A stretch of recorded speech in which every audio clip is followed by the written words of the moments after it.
કાલે 22/8/25 રોજ નામદાર કોર્ટ કસ્ટડી હેઠળના લાજપોર મધ્યસ્થ જેલમાં રાખવામાં આવેલ એક આરોપી શુભમ શર્મા, જે પોક્સો અને એટ્રોસિટીના ગુનાઓના આરોપી છે,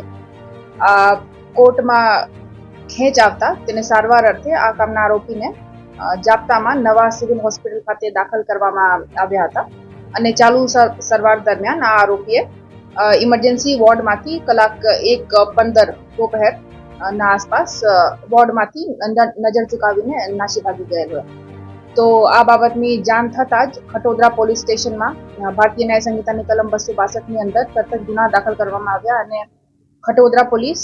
ક્રાઇમ બ્રાન્ચ, એસઓજી અને ચોક બજારની પોલીસો આ બધા લોકોએ અલગ અલગ ટીમ બનાવી સીસીટીવી તપાસ કરતા અને બધી ટેકનિકલ રીતે તપાસ કરતા આ આરોપીને આજ સિંગપોર 4 રસ્તા ખાતેથી ફરીથી ધરપકડ કરવામાં આવ્યા છે અને પરત જેલમાં મૂકવાની કાર્યવાહી અત્યારે ચાલુ છે.